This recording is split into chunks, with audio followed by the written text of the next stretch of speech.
এই যে দেখেন প্রবলেম হয়েছে, সব কিছু অটো অফ হইতেছে, অটো অন হইতেছে জানি রে।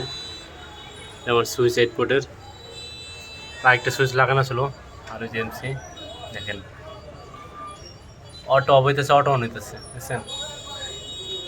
দেখেন এখন দেখতে হবে প্রবলেমটা কোথায়। আজকে হলো শুক্রবার, শুক্রবার এমনি ব্যস্ত থাকি, সকাল থেকে ফোন দিতেছে যে লাইন নাই। আমি এখন আসলাম আইসাইরা দেখি যে অবস্থা। এখন দেখতে হবে প্রবলেমটা কোথায়। এই দেখেন লাইন ঠিক আছে গা। মূলত চার্জারের লুজ কালেকশন ছিল, তো আমার এই যে চার্জারের লুজ কালেকশন ছিল, তার জন্য আর কি লাইন অটো গেছে, অটো এসে তো এখন ঠিক করে দিচ্ছে যে লাইন আপ হয়ে আছে, দেখেন যে লাইন চলতেছে।